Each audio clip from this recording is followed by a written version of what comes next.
Hey guys, how's it going? It is Drake. So question of the day, GTA Remastered, did you ask for it? You likely didn't. And also, which of the PS2 era games is your favourite? For me, it's Vice City for very obvious reasons, the soundtrack. But for you, it might be GTA 3 or San Andreas. And if you've never played them, this is likely aimed at you. Which are you most excited to play? Oh, here we go again. I am a huge fan of keeping old games alive. There is a whole host of PlayStation 2 games that simply do not exist in your catalogue or my catalogue anymore. So the idea that Rockstar is coming out and making these games again is very, very admirable, and I like them a lot for it. But why they're doing it isn't so great. Rockstar is doing everything in its power to make you forget that GTA 6 is nowhere close to being released. It has been almost 10 years, I think, or it's been longer. Is it 9 years? I don't remember. I'm old. But GTA 5 has been ticking along for way too long now, and we're on like the third re-release. It's coming out on PlayStation 5 and Xbox Series X next year. This isn't cool. I want to look at 3 big changes and a bonus one at the end, so stick around for that, as to why this re-release is happening now, and also if it's going to be worth your time and or money. Firstly, game mechanics. The game needs to feel and move and play like a modern GTA game. It's not good enough to say, hey, that's how old games used to handle. It isn't charming or interesting to have a game controlled poorly. Modern mechanics and controls are a must to include new players. And given how most of you GTA 5 players weren't even old enough to play GTA 4 when it came out in like 2008, I think. Oh, I'm so old. It goes without saying that the PS2 controls and UI and everything else just isn't going to cut it for you. As someone that went back and played these games, I've played them in their prime, and I've played them on the remaster or the re-release, whatever you want to call it, on the PlayStation 4. It didn't feel good.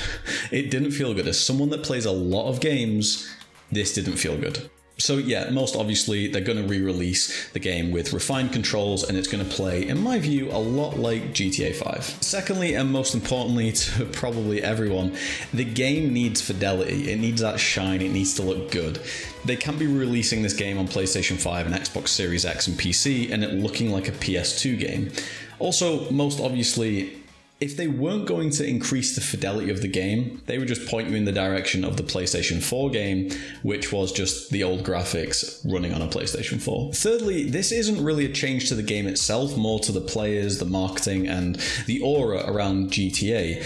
Most of you haven't played these games, and that makes me feel really old, because one of the reasons I wanted a PlayStation 2 was to get a GTA 3 game. Like, that was it. That was my entire thing. And to get Spider-Man.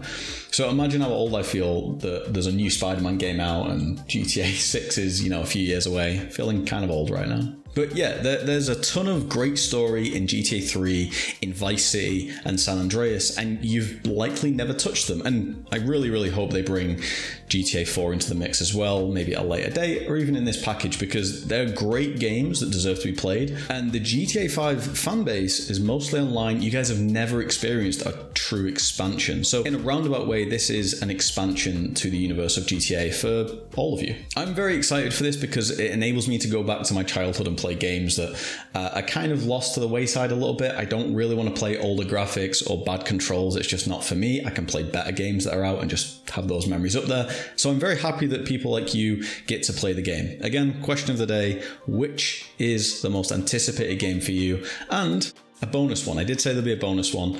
It's a small change, but UI. The UI for this game will completely change. UI design has moved tenfold since these games came out on PlayStation 2.